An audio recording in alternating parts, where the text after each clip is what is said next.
Immediately after dinner on Sunday, Wesley Sinton stopped at the Comstock gate to ask if Elnora wanted to go to town with them. Billy sat beside him and he did not appear as if he were on his way to a funeral.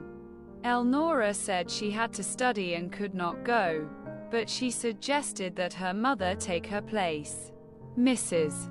Comstock put on her hat and went at once, which surprised Elnora. She did not know that her mother was anxious for an opportunity to speak with Sinton alone. Elnora knew why she was repeatedly cautioned not to leave their land if she went specimen hunting. She studied 2 hours and was several lessons ahead of her classes. There was no use to go further. She would take a walk and see if she could gather any caterpillars or find any freshly spun cocoons. She searched the bushes and low trees behind the garden and all around the edge of the woods on their land, and having little success, at last came to the road. Almost the first thorn bush she examined yielded a polyphemus cocoon. Elnora lifted her head with the instinct of a hunter on the chase, and began work. She reached the swamp before she knew it, carrying 5 fine cocoons of different species as her reward. She pushed back her hair and gazed around longingly. A few rods inside she thought she saw cocoons on a bush, to which she went, and found several. Sense of caution was rapidly vanishing. She was in a fair way to forget everything and plunge into the swamp when she thought she heard footsteps coming down the trail. She went back, and came out almost facing Pete Corson. That ended her difficulty. She had known him since childhood, when she sat on the front bench of the Brushwood schoolhouse. Pete had been one of the big boys at the back of the room. He had been rough and wild, but she never had been afraid of him, and often he had given her pretty things from the swamp. "What luck!" she cried. "I promised Mother I would not go inside the swamp alone, and will you look at the cocoons I've found? There are more just screaming for me to come get them. Because the leaves will fall with the first frost, and then the jays and crows will begin to tear them open. I haven't much time, since I'm going to school. You will go with me, Pete? Please say yes. Just a little way." "What are those things?" asked the man, his keen black eyes staring at her.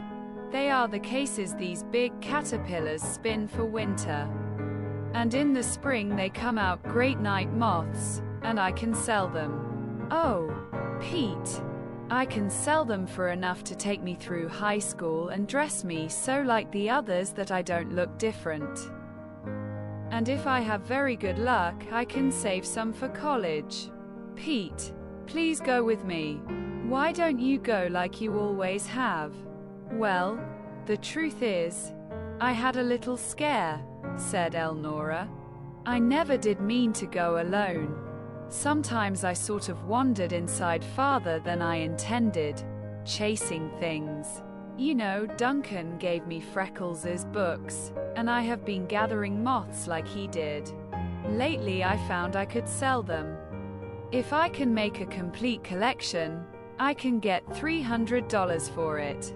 3 such collections would take me almost through college. And I've 4 years in the high school yet. That's a long time. I might collect them. Can every kind there is be found here?" "No, not all of them.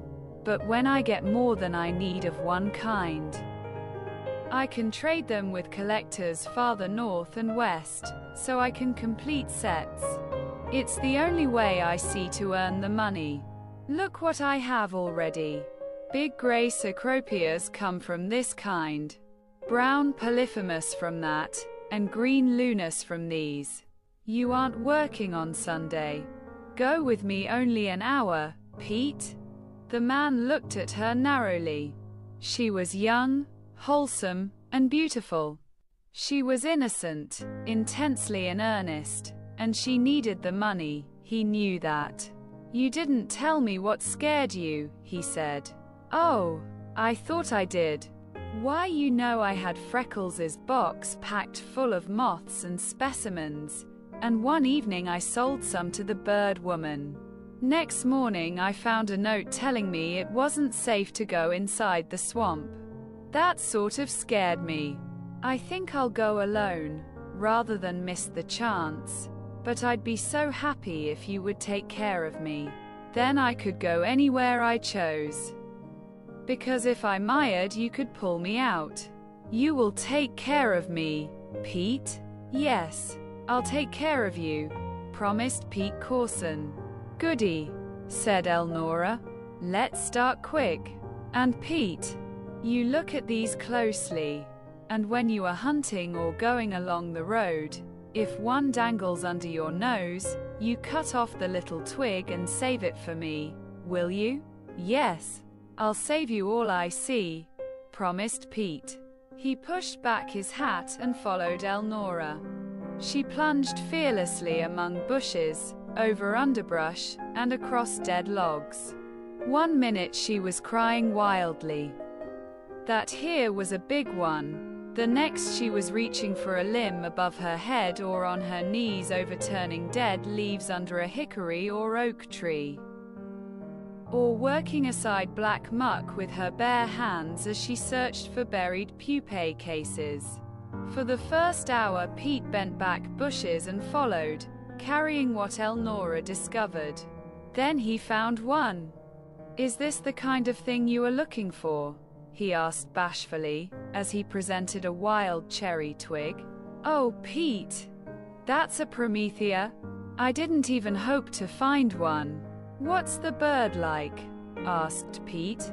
Almost black wings, said Elnora, with clay-colored edges. And the most wonderful wine-colored flush over the underside if it's a male, and stronger wine above and below if it's a female. Oh! Aren't I happy? How would it do to make what you have into a bunch that we could leave here, and come back for them? That would be all right. Relieved of his load, Pete began work. First, he narrowly examined the cocoons Elnora had found. He questioned her as to what other kinds would be like. He began to use the eyes of a trained woodman and hunter in her behalf. He saw several so easily, and moved through the forest so softly, that Elnora forgot the moths in watching him. Presently she was carrying the specimens. And he was making the trips of investigation to see which was a cocoon and which a curled leaf, or he was on his knees digging around stumps. As he worked, he kept asking questions. What kind of logs were best to look beside? What trees were pupae cases most likely to be under? On what bushes did caterpillars spin most frequently? Time passed, as it always does when one's occupation is absorbing. When the Sintons took Mrs. Comstock home, they stopped to see Elnora. She was not there. Mrs. Comstock called at the edge of her woods and received no reply. Then Wesley turned and drove back to the Limberlost. He left Margaret and Mrs. Comstock holding the team and entertaining Billy. While he entered the swamp, Elnora and Pete had made a wide trail behind them. Before Sinton had thought of calling, he heard voices and approached with some caution. Soon he saw Elnora, her flushed face beaming as she bent with an armload of twigs and branches and talked to a kneeling man. Now go cautiously, she was saying. I am just sure we will find an imperialis here. It's their very kind of a place. There! What did I tell you? Isn't that splendid? Oh, I am so glad you came with me. Wesley stood staring in speechless astonishment, for the man had arisen, brushed the dirt from his hands, and held out to Elnora a small shining dark pupa case. As his face came into view, Sinton almost cried out. for he was the one man of all others Wesley knew with whom he most feared for Elnora's safety. She had him on his knees digging pupae cases for her from the swamp. "Elnora," called Sinton. "Elnora." "Oh, Uncle Wesley," cried the girl. "See what luck we've had. I know we have 12.5 cocoons and we have 3 pupae cases. It's much harder to get the cases because you have to dig for them, and you can't see where to look. But Pete is fine at it. He's found 3, and he says he will keep watch beside the roads and through the woods while he hunts. Isn't that splendid of him? Uncle Wesley, there is a college over there on the western edge of the swamp. Look closely, and you can see the great dome up among the clouds." "I should say you have had luck," said Wesley, striving to make his voice natural. "But I thought you were not coming to the swamp." "Well, I wasn't," said Elnora, "but I couldn't find many anywhere else. Honest, I couldn't. And just as soon as I came to the edge I began to see them here. I kept my promise. I didn't come in alone. Pete came with me. He's so strong. He isn't afraid of anything. And he's perfectly splendid to locate cocoons. He's found half of these. Come on, Pete, it's getting dark now. And we must go." They started toward the trail, Pete carrying the cocoons. He left them at the case, while Elnora and Wesley went on to the carriage together. Elnora Comstock. "What does this mean?" demanded her mother. "It's all right. One of the neighbors was with her, and she got several dollars worth of stuff," interposed Wesley. "You ought to seen my pa," shouted Billy. "He was east all whited out, and he laid as still as anything.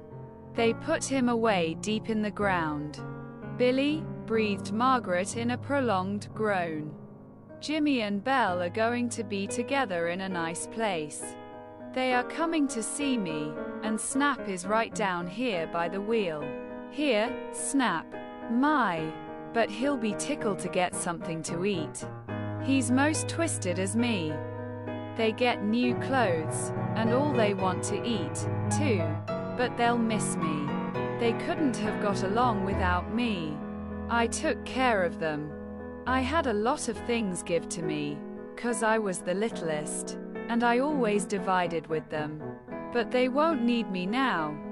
When she left the carriage, Mrs. Comstock gravely shook hands with Billy. "Remember," she said to him, "I love boys, and I love dogs. Whenever you don't have a good time up there, take your dog and come right down and be my little boy. We will just have loads of fun.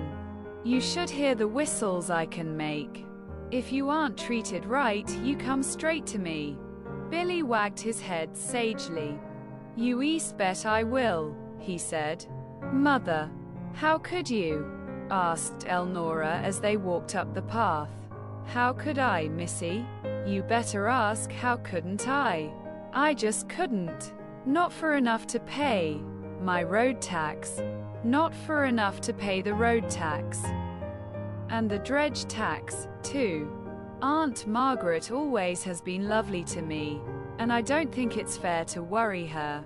I choose to be lovely to Billy and let her sweat out her own worries just as she has me, these 16 years. There is nothing in all this world so good for people as taking a dose of their own medicine. The difference is that I am honest. I just say in plain English, if they don't treat you right, come to me. They have only said it in actions and inferences. I want to teach Mag Sinton how her own doses taste, but she begins to sputter before I fairly get the spoon to her lips. Just you wait. When I think what I owe her," began Elnora. "Well, thank goodness, I don't owe her anything, and so I'm perfectly free to do what I choose. Come on, and help me get supper. I'm hungry as Billy." Margaret Sinton rocked slowly back and forth in her chair. On her breast lay Billy's red head. One hand clutched her dress front with spasmodic grip. Even after he was unconscious. "You mustn't begin that, Margaret," said Sinton. "He's too heavy, and it's bad for him. He's better off to lie down and go to sleep alone. He's very light, Wesley. He jumps and quivers so. He has to be stronger than he is now, before he will sleep soundly."